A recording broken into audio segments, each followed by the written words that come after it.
So based on the price of tea in China, as well as exchange rates between peanuts and pesos and the international, hold on a second here. Hold on.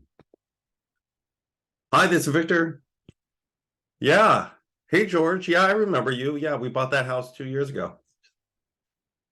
Okay. Hi. Yeah. Oh, and oh, you got married and you had a baby and returned to office. Okay, perfect. Let me get right on that. I'll shoot a video over to you here. Just a second. My name is Victor Ashley with Skyline Properties. I'm a real estate agent out of Seattle, Washington.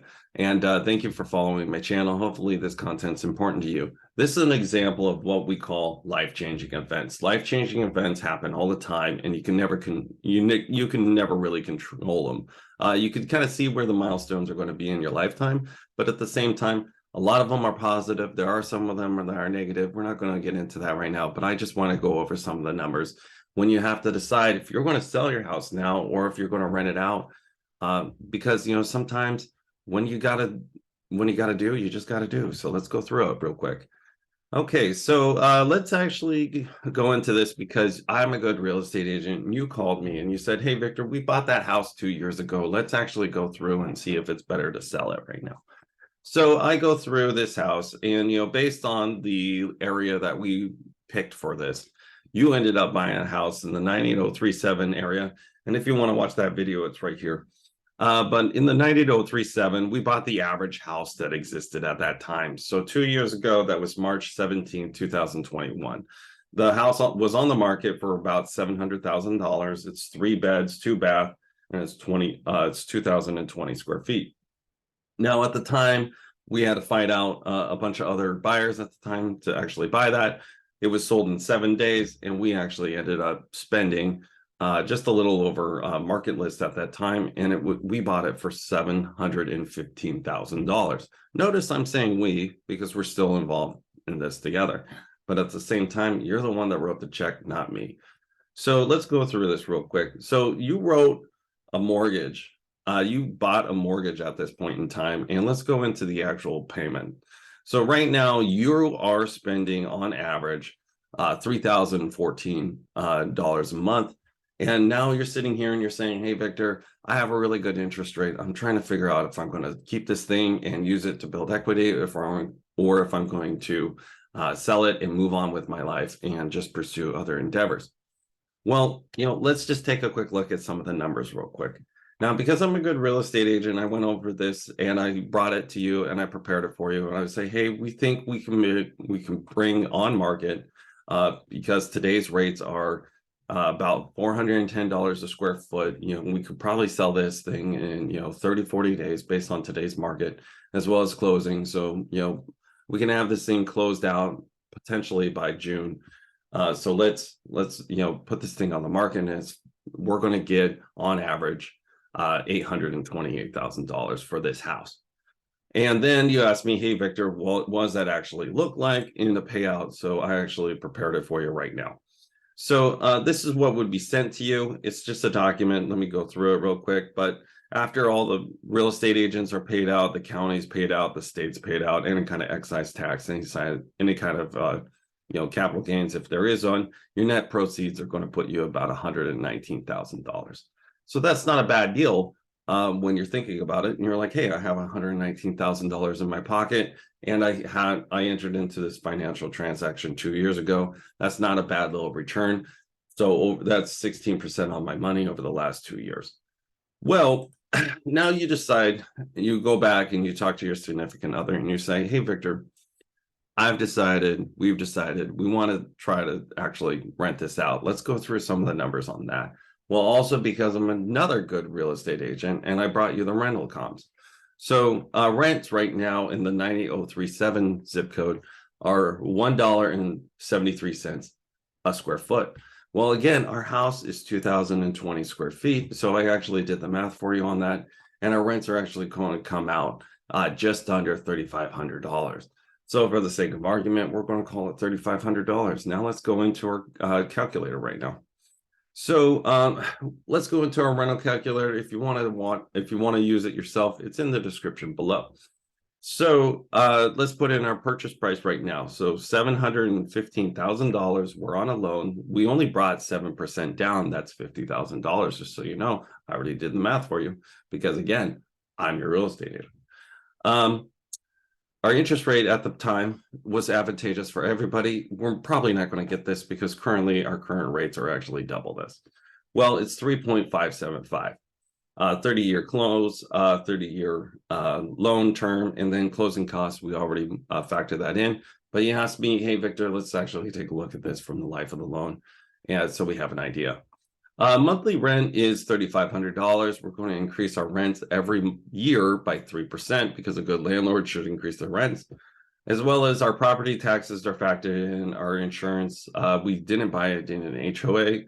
We were setting aside $1,000 for maintenance and $200 for just miscellaneouses at the time. We think that the value is going to kind of teeter around 3% because right now we're in a down market. We're not exactly sure, but I actually already talked to you. If you watch that video that I talked to you about, rents, home values are down 16% in the 98037, just so you're aware. But for the sake of argument, we're going to say that, houses only go up and it's 3%. That doesn't happen. Just so you're aware, math isn't perfect. Okay, so let's go into this. We hit calculate and it's going to pop up for us right now. So what we come up with is on the left-hand side, you're going to see a lot of green numbers, and they're very big green numbers, and it's what we call a cap rate. Cap rate is net operating costs divided by, actually profits divided by net operating costs, and that's 4.75. That's basically your cash on cash return, and that's actually what I have figured out right here in this table. But from what you can tell, you're going to lose money actually on this transaction for the first 3 years full. And then by the 4th year, you're going to actually start making some money at this point. So cash flow on this, negative $200 a month. Well, we look at this and we're like, hey, let's play around with it a little bit. Let's see if there's any way that we can juice up the rents just a little bit, or let's take a look. And then I remind you, we have to figure vacancies. We have to figure things going bad, okay? You want them to be perfect. At the same time, we got to remember, sometimes tenants aren't as good as me. They don't pay their rent on time all the time. So let's actually go through it, or they move. So 1 month of vacancy inside of this transaction, let's take a look at that. That is 8.33%, because that's how it comes out in a year. 1 month over 1 year is 8.33 repeating. So let's go into it, hit this, and let's pop it up. So again, our cash flow is going to be hit. $488 a month is our net loss, and we're actually going to be, well, you're going to be actually losing close to $6,000 a month, $6,000 a year for your first couple of years until your appreciation goes up and your rents actually increase at that point in time. So your first 6 years, you're going to be losing money. Year 7, you're going to make $15. And that's, again, factoring in 1 month of vacancy every single year. And that is actually on the good side, just so you're aware. Well, then you decide, hey, Victor, we're moving to Alaska. We're not going to be in this area, so we can't manage it ourselves. Let's add a management fee. Okay, so I added the management fee. Now, when we pull it up, it's going to be $650 a month in net losses. When you look at all of your breakdowns and such, and it's until year 10, you're not going to have a break even. Well, you also say to me, hey, Victor, why don't we just increase the rents? And then, more than likely, we're going to be able to, recoup some of this cost. I don't want to have that hit.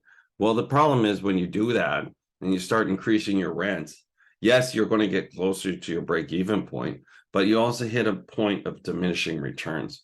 And that is, you're going to have an issue when you have more vacancy because your rents are too high than you have tenants actually paying your mortgage.